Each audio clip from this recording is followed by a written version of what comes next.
Hey everyone, and welcome to today's video. So we've got a short one in terms of just a quick teardown.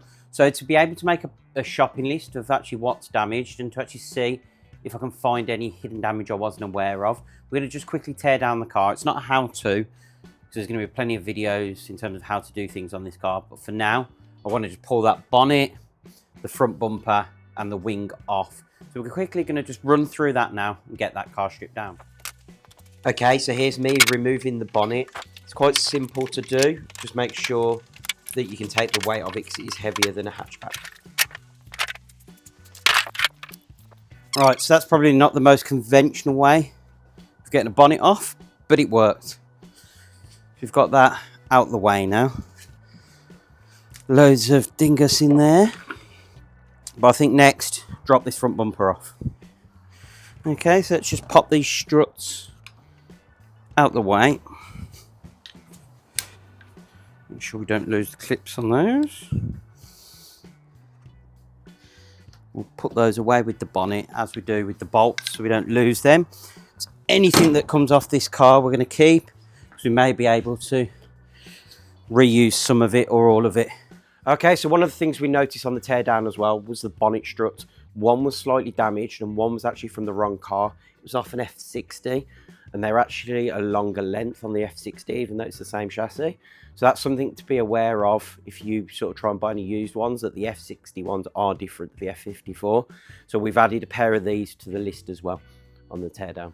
Bits, nuts and bolts, it all adds up. So we're going to make sure we keep everything. This bumper, is it held on by much? I'm going to say this wheel arch is going to be holding it on at this end.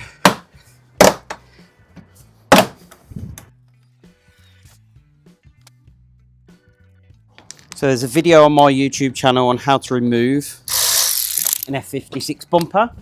Looking at this, it's exactly the same. It's held on at the end under the wheel arches. Nope. Trust me to not have the right size part to hand.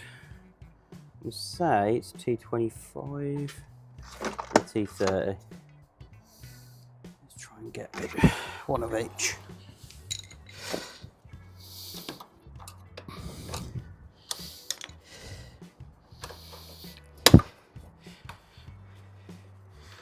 And I'll skip through a lot of this for you because it's not interesting to watch, but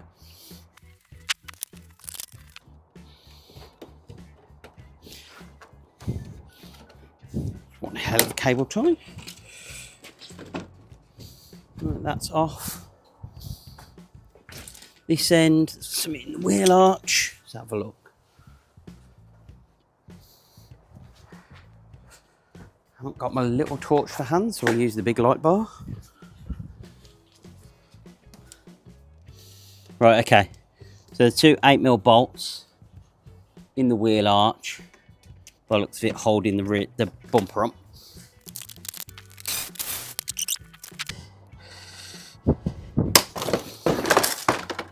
Quite interesting. So the front bumper, apart from this top corner, actually isn't that bad. Like I couldn't reuse it, but there's part off it, like the grills and stuff, the lights. Like you can see, the lights working. That would actually be quite useful.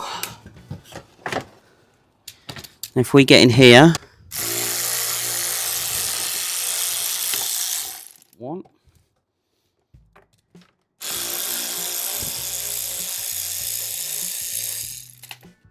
two. Other than the power to the light. Now, interestingly, that wheel arch line, I think with some heat, may go back to normal. Worst case, we can get a new one. But I think it's just been in that position for so long now. But already I'm looking at this and thinking we may actually be able to bend this back with a bit of heat. Get a new one of these, which would be an amazing save if it is, because the paintwork's lovely on this. There's no damage to it at all. Let's see. Right, so we'll whip this off. I think this could be the saviour.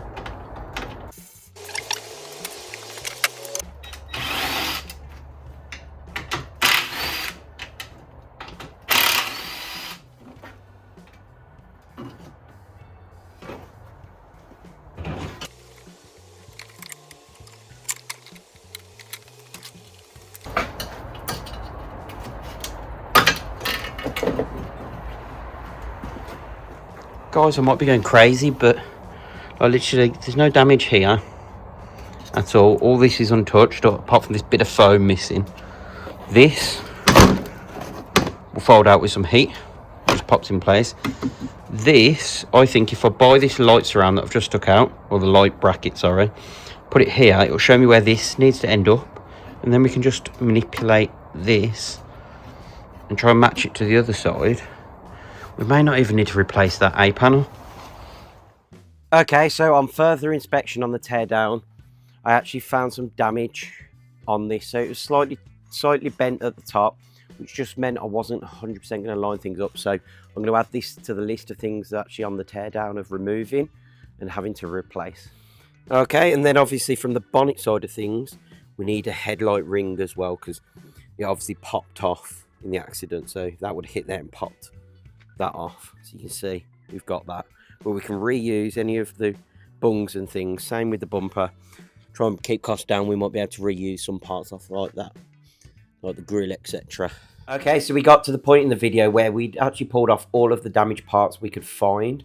So next thing I wanted to do is actually check the engine was okay. So the problem we've got is there's no oil dipstick. So I don't know whether there's oil in this engine or not. I've got to hope that there is. To do so, you've got to run it. So we had to get the engine up to temperature, and then it would be able to measure it. So the next clip is me just actually trying to measure the amount of oil in the engine before we then take it for a little bit of a test drive. We'll leave that running for a bit so we can measure the oil levels, because I still don't know actually how much oil's in this thing, because there's no dipstick. So let's see.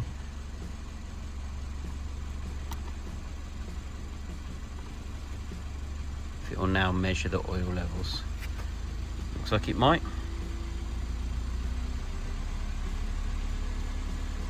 Yep, so I'll just turn the video off while that measures the oil. I've just got it to finally measure the oil levels, so let's just check. Hopefully it's not too low. Engine oils are okay, that's a really good sign. A little bit of a before on the interior, so that is absolutely gross. All on the inside here is disgusting, and so on the back, but I should hopefully look like new in the next video. Okay, so that was just a really quick and simple teardown video, just to show actually what needed to be removed so we can find any damage underneath. Now luckily we didn't find anything twisted in terms of the arms, etc. I've since had the front crash beam off, that came off and on easily, so everything's still aligned on that front end, so it hasn't taken any sort of additional damage that we weren't aware of.